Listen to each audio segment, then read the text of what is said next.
السلام علیکم ورحمۃ اللہ وبرکاتہ۔ الحمد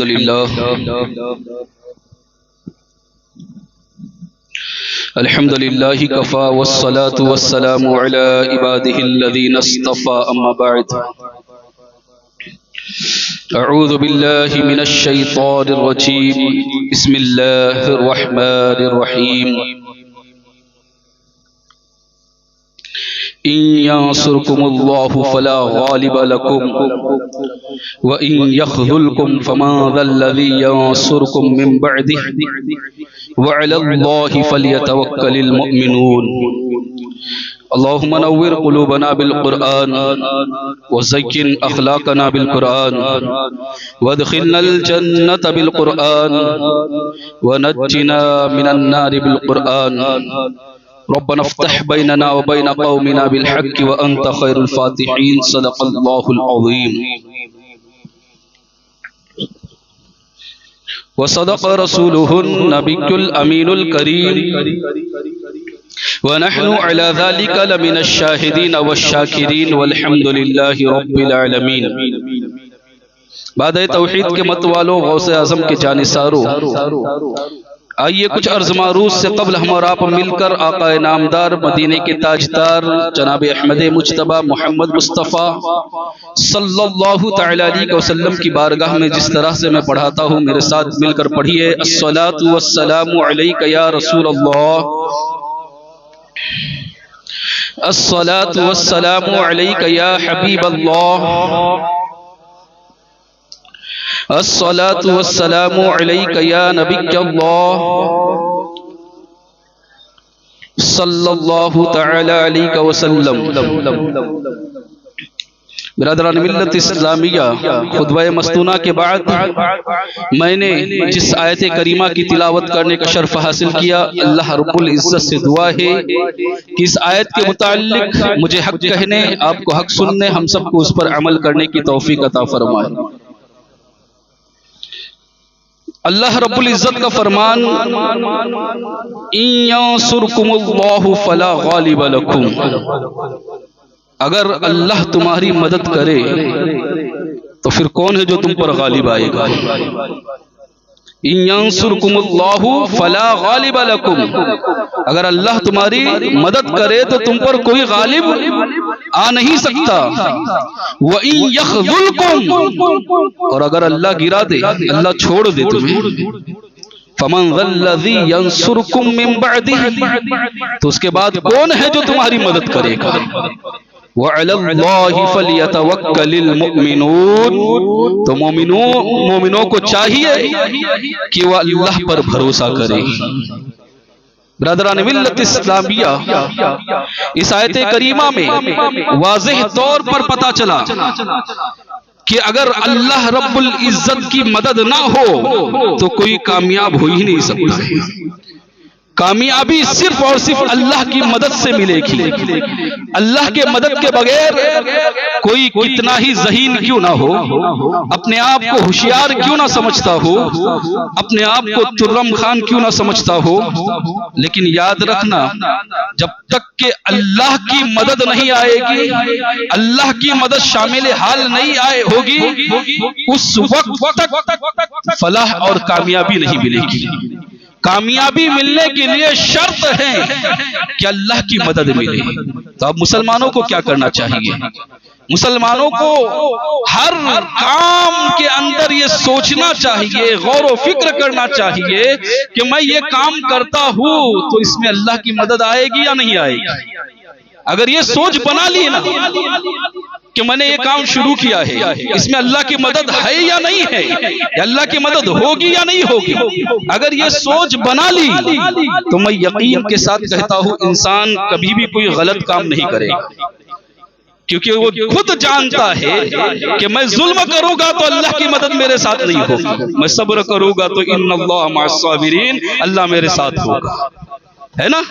تو پتہ یہ چلا کہ تصور یہ ہونا چاہیے کہ اللہ کی مدد کے لیے کوشش کی جائے، ہر طرح سے کوشش کی جائے کہ کسی بھی طرح اللہ رب العزت کی مدد ہی ملے، ہر کام کے اندر اللہ کی مدد ملے۔ برادران ملت اسلامیہ، اللہ رب العزت نے ایک مقام پر فرمایا بل اللہ مولاکم وہو خیر الناصرین، بلکہ اللہ ہی تمہارا مولا ہے اور وہی بہترین مدد کرنے والا ہے۔ یہ ہر مومن کا یقین ہونا چاہیے، ہر مومن کا ایمان اس پر ہونا چاہیے کہ اللہ ہی ہمارا مولا ہے، اللہ ہی ہمارا مددگار ہے، اور بہترین مدد کرنے والا اگر کوئی ہے تو اللہ ہی ہے۔ لیکن اللہ کی مدد آتی کب ہے؟ ایک بہت اہم سوال ہے، آج اس پر کچھ گفتگو ہوگی کہ کس کس مقام پر اللہ کی مدد آتی ہے۔ اب غور کریں، جناب ابراہیم علی نبینا علیہ السلام جب ان کو آگ میں پھینکا جا رہا تھا، آگ میں ڈالا جا رہا تھا، نمرود مناظرہ ہار چکا تھا، اور جناب ابراہیم علی نبینا علیہ السلام کو آگ میں پھینکنے کا ارادہ کیا۔ اس نے کہا کہ ہر گھر سے ہر فرد جو ہیں لکڑیں جمع کرے، اور ایک جگہ بتائی گئی، اس میں لکڑیں جمع ہونا شروع ہو گئی۔ ہونا تو یہ چاہیے تھا، اللہ کے پیغمبر تھے، اللہ کے خلیل تھے، ہونا یہ چاہیے تھا کہ جیسے ہی لکڑیں جمع کرتے اسی وقت طوفان آتا، ہوائیں چلتی، لکڑیں اڑ کر چلے جاتے، یہ بھی تو اللہ کی مدد ہو سکتی تھی۔ پھر لکڑیں جمع ہوئے، لوگوں نے لکڑیں جمع کیے، پھر جب آگ جلائی گئی تو ہونا یہ چاہیے تھا اللہ آسمان سے بارش نازل کرتا، طوفان آتا سمندر کے اندر، اور وہ سارے کا سارا جو آگ جو ہے وہ بہہ کر چلی جاتی، بارش کی وجہ سے بجھ جاتی، یہ بھی تو اللہ کی مدد ہو سکتی تھی۔ لیکن نہیں، آگ بھی جل گئی، پھر آگ کے شعلے آسمانوں سے باتیں کرنے لگے۔ پھر جناب ابراہیم علیہ نبینا علیہ السلام کو منجنک پر بٹھایا گیا۔ ہونا تو یہ بھی چاہیے تھا کہ جیسے ہی منجنک پر جو لوگ بٹھانے جا رہے تھے ان کے ہاتھ شل پڑ جاتے، لکوا مار جاتا ہاتھ کے اندر، اور جناب ابراہیم علیہ السلام کو بٹھا ہی نہیں پاتے۔ لیکن نہیں، اللہ کی مصلحت، اللہ کی حکمت، وہ جانتا ہے مجھے مدد کب بھیجنا ہے۔ پھر بھی نہ ہوا، بلکہ منجنک پر بٹھایا گیا۔ برادران ملت اسلامیہ، منجنک کے ذریعے جب جناب ابراہیم علیہ نبینا علیہ السلام کو آگ میں پھینکا گیا تو آگ میں جانے سے پہلے اللہ فرشتہ بھیج دیتا کہ پکڑ لو اور اچھی جگہ پر لے جا کر رکھ دو، لیکن ایسا بھی نہیں ہوا۔ پھر آگ کے اندر پھینکا گیا، جب آگ کے اندر ڈالا گیا، کیونکہ اب تک کے جو ہے آزمائش کا دور تھا، دیکھو میرے خلیل کا مقام کتنا بلند ہے، ہر آزمائش میں کامیاب ہے، اتنا کہ آگ میں پھینکا جا رہا ہے اور آگ میں جا رہے ہیں، وہاں تک مجھ سے وہ راضی ہے اور مجھ سے مدد کے طلبگار ہے، اور جیسے ہی آگ میں چلے گئے اللہ رب العزت فرماتا ہے قلنا یا نار کونی بردا وسلاما علی ابراہیم، ہم نے کہا کہ اے آگ ابراہیم پر ٹھنڈی بھی ہو جا اور سلامت والی ہو جا۔ برادران ملت اسلامیہ، تو پتہ یہ چلا، معلوم یہ ہوا ابتدا میں بھی مدد آ سکتی تھی، لیکن اللہ رب العزت بندوں کو آزماتا ہے اور مدد آخری وقت میں بھیجتا ہے۔ ابتدا میں ہی اگر مدد آ جائے تو پھر تو ہمارا یقین کیسے چیک کیا جائے گا، ہمارے ایمان کو کیسے چیک کیا جائے گا کہ مضبوط ہے یا کمزور ہے؟ ام حسب الناس ان يتركوا ان يقولوا آمنا وهم لا يفترون، قرآن کہتا ہے کہ تمہیں یوں ہی چھوڑ دیا جائے گا، کہ تم نے گمان کیا ہے کہ تمہیں یوں ہی چھوڑ دیا جائے گا؟ تم نے کہا ہے آمنا، ہم نے ایمان لایا، یہ بہت بڑا جملہ ہے، جب اتنا بڑا جملہ آپ نے کہہ دیا ہے تو تمہیں یوں ہی نہیں چھوڑا جائے گا، وهم لا يفتنون، اور تمہیں ضرور آزمایا جائے گا، تمہاری آزمائش ہوگی، تمہارے ایمان کو ٹٹولا جائے گا، کہ کہیں تھوڑی سی مصیبت آنے کے بعد تم اپنے ایمان میں متزلزل تو نہیں ہو رہے ہو، اللہ پر بھروسہ کمزور تو نہیں ہو رہا ہے، یہ تمہیں آزمایا جائے گا۔ برادران ملت اسلامیہ، اپنے ایمان کی خیر کرو، اپنے ایمان کو متزلزل ہونے سے بچاؤ، یہاں تک کہ انبیاء کرام کو اور ان کی امتیوں کو جب آزمایا گیا تھا تو قرآن نے اس کو یوں بیان فرما حتی یقول الرسول، یہاں تک کہ ان میں سے رسول کہنے لگے متی نصر اللہ، اللہ کی مدد کہاں ہے؟ اللہ کی مدد کا ہے۔ برادران ملت اسلامیہ، جب اتنا آزمایا جاتا ہے کہ جان پر آ بنتی ہے، اور کبھی کبھی تو جان لے کر بھی آزمایا جاتا ہے، لیکن مدد اسی وقت آئے گی جب تم امتحان میں کامیاب ہو جاؤ گے۔ جنگ بدر دیکھیں، مسلمانوں کی تعداد 313، مشرکین کی تعداد 1000، مسلمانوں کے پاس کوئی اسلحہ نہیں۔ حال یہ کہ 2 گھوڑے تھے، 70 اونٹ تھے، 8 تلواریں تھیں اور 2 نیزے تھے، وہ بھی تلواروں میں زنگ لگا ہوا تھا۔ اللہ اکبر۔ اور مشرکین کے پاس 700 اونٹ تھے، 100 گھوڑے تھے، اور ہر ایک کے پاس تلوار تھی۔ یہاں نہتے تھے اور وہاں پر اسلحہ کے ساتھ تھے، وہاں پر طاقت تھی، مادی طاقت، لیکن یہاں روحانی طاقت تھی۔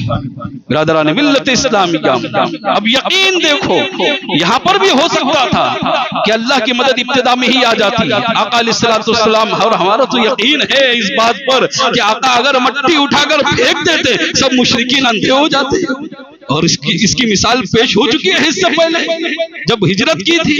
آقا علیہ الصلوۃ والسلام اسی جنگ کے اندر، ایک صحابی آئے، کہا یا رسول اللہ صلی اللہ علیہ وسلم تلوار نہیں ہے۔ میرے آقا علیہ الصلوۃ والسلام نے کھجور کی ایک ٹہنی نکالی اور دے دی، کہاں جاؤ لڑو۔ لوگوں نے اپنے آنکھوں سے دیکھا، کھجور کی ٹہنی مارتے تھے اور سر تن سے جدا ہو جایا کرتا تھا۔ تو آقا علیہ الصلوۃ والسلام کر سکتے تھے یہ سب کچھ، لیکن اس کے باوجود بھی دیکھو کہ مدد، کیونکہ آزما رہا تھا اللہ، 313 کو آزما رہا تھا۔ پوری رات عبادت کی اللہ کے رسول صلی اللہ علیہ وسلم نے، اور زبان پر یہ دعا جاری، اللہ اگر یہ تیرے بندے نہ رہے تو پھر تیری عبادت کون کرے گا؟ یا اللہ یہی بندے ہیں تیری عبادت کرنے والے، اگر یہی چلے گئے، یہی ختم ہو گئے، مولا ان کی مدد فرما، ان کی مدد فرما۔ اور پھر تاریخ نے دیکھا کہ 313 نے 1000 سے زائد لوگوں کو شکست دی۔